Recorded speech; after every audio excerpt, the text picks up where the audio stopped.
मुख्यमंत्री पुष्कर सिंह धामी ने उधम सिंह नगर के सितारगंज में शक्ति फॉर्म को सिडकुल से जोड़ने वाले पुल का शिलान्यास किया। इस मौके पर सीएम ने कहा कि हमारी डबल इंजन की सरकार जिस भी कार्य का शिलान्यास करती है उसे तय समय में पूर्ण कर उसका लोकार्पण भी करती है। उत्तराखंड में पनप रही विभाजनकारी मानसिकताओं पर अंकुश लगाने के लिए हमने नया कानून लागू किया और मदरसा बोर्ड को समाप्त करने का निर्णय लिया है। सारे बच्चों को अच्छी शिक्षा मिलेगी।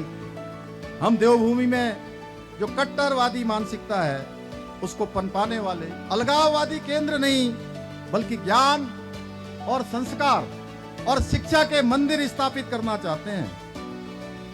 मुख्यमंत्री पुष्कर सिंह धामी ने कहा कि हमारी सरकार राज्य के समग्र विकास के साथ साथ अपने सांस्कृतिक मूल्यों और डेमोग्राफी को संरक्षित रखने के लिए भी पूर्ण रूप से संकल्पबद्ध है।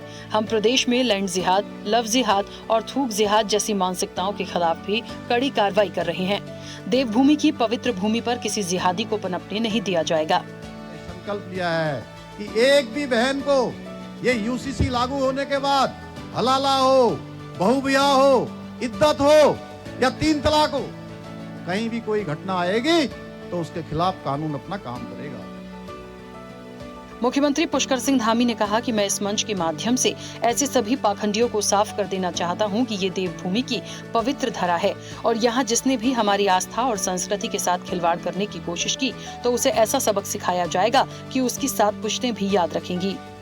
इस शक्ति भारम की इस तपस्वी भूमि से कहना चाहता हूँ, उन पाखंडियों से स्पष्ट रूप से कह देना चाहता हूँ कि ये देवभूमि की पवित्र धरा है और यहाँ जिसने भी हमारी आस्था, हमारी संस्कृति, हमारे धर्म के साथ खिलवाड़ करने की कोशिश की तो उसे ऐसा सबक सिखाया जाएगा कि उसकी 7 पुश्तें भी याद रखेंगी। भाइयों, देहरादून में हुए सम्मान समारोह में मुख्यमंत्री पुष्कर सिंह धामी ने उत्तराखंड बोर्ड के 10वीं और 12वीं के टॉपर्स को सम्मानित किया। सीएम ने सभी विद्यार्थियों को भविष्य के लिए शुभकामनाएं दी। सीएम ने कहा कि आप लोगों की सहभागिता से विकसित भारत और उत्तराखंड का सपना साकार होगा।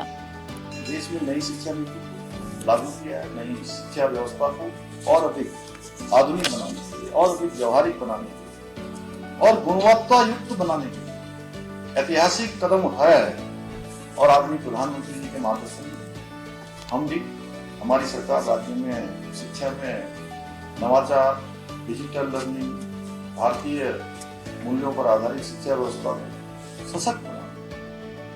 मुख्यमंत्री पुष्कर सिंह धामी ने कहा कि हमारी सांस्कृतिक विरासत को सम्मान दिलाने की दिशा में एक और ऐतिहासिक उपलब्धि है। प्रधानमंत्री की नीदरलैंड यात्रा के दौरान 11वीं सदी के दुर्लभ अनाइमंगलम ताम्रपत्र भारत को वापस सौंपे गए। लगभग 1 सहस्राब्दी पुराने ये ताम्रपत्र महान सम्राट राजेंद्र चोल प्रथम के सुशासन, समुद्री सामर्थ्य, वैश्विक व्यापारिक प्रभाव और भारत की समृद्ध सांस्कृतिक चेतना के जीवंत प्रमाण हैं। सदियों तक विदेश में रहने के बाद अब ये गौरवशाली धरोहर अपनी मातृभूमि की मिट्टी से जुड़ रही है। मुख्यमंत्री पुष्कर सिंह धामी ने आगामी कॉमनवेल्थ और एशियन गेम्स के लिए भारतीय राष्ट्रीय बॉक्सिंग टीम में चयनित होने पर चकरपुर खटीमा निवासी कपिल पोखरिया को हार्दिक बधाई और शुभकामनाएं दी हैं। सीएम ने कहा कि आपने अपनी प्रतिभा और दृढ़ इच्छा शक्ति से देवभूमि उत्तराखंड सहित पूरे देश को गौरवान्वित किया है। मुख्यमंत्री पुष्कर सिंह धामी ने कहा कि हमारी सरकार प्रदेश के अन्नदाताओं को सशक्त बनाने के लिए निरंतर कार्य कर रही है। किसानों को बड़ी राहत देते हुए नहरों से सिंचाई की व्यवस्था को मुक्त किया गया है ताकि खेती की लागत कम हो और किसान आत्मनिर्भर बन सके। मुख्यमंत्री पुष्कर सिंह धामी ने विश्व दूरसंचार दिवस की सभी प्रदेशवासियों को हार्दिक बधाई दी है। सीएम ने कहा कि प्रधानमंत्री के नेतृत्व में देश ने डिजिटल और संचार क्रांति के क्षेत्र में ऐतिहासिक उपलब्धियां हासिल की हैं। आज आधुनिक दूरसंचार व्यवस्था देश की प्रगति, सुशासन और जन सुविधाओं का मजबूत आधार बन रही है। प्रदेश सरकार भी उत्तराखंड में संचार सेवाओं को सुदृढ़ और प्रभावी बनाने की दिशा में निरंतर कार्य कर रही है। मुख्यमंत्री पुष्कर सिंह धामी ने कहा कि रामनगर विधानसभा क्षेत्र से विधायक दीवान सिंह बिष्ट की धर्मपत्नी के निधन का दुखद समाचार प्राप्त हुआ। ईश्वर से प्रार्थना है कि पुण्यात्मा को श्री चरणों में स्थान और शोकाकुल परिजनों को ये असीम दुख सहने की शक्ति प्रदान करे।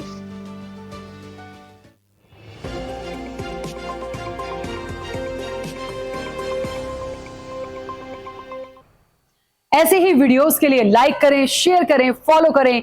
YouTube पर जाकर सब्सक्राइब कर बेल आइकन दबाना ना भूलें और ताजा अपडेट्स के लिए स्वदेशलाइव.com पर जरूर जाएं।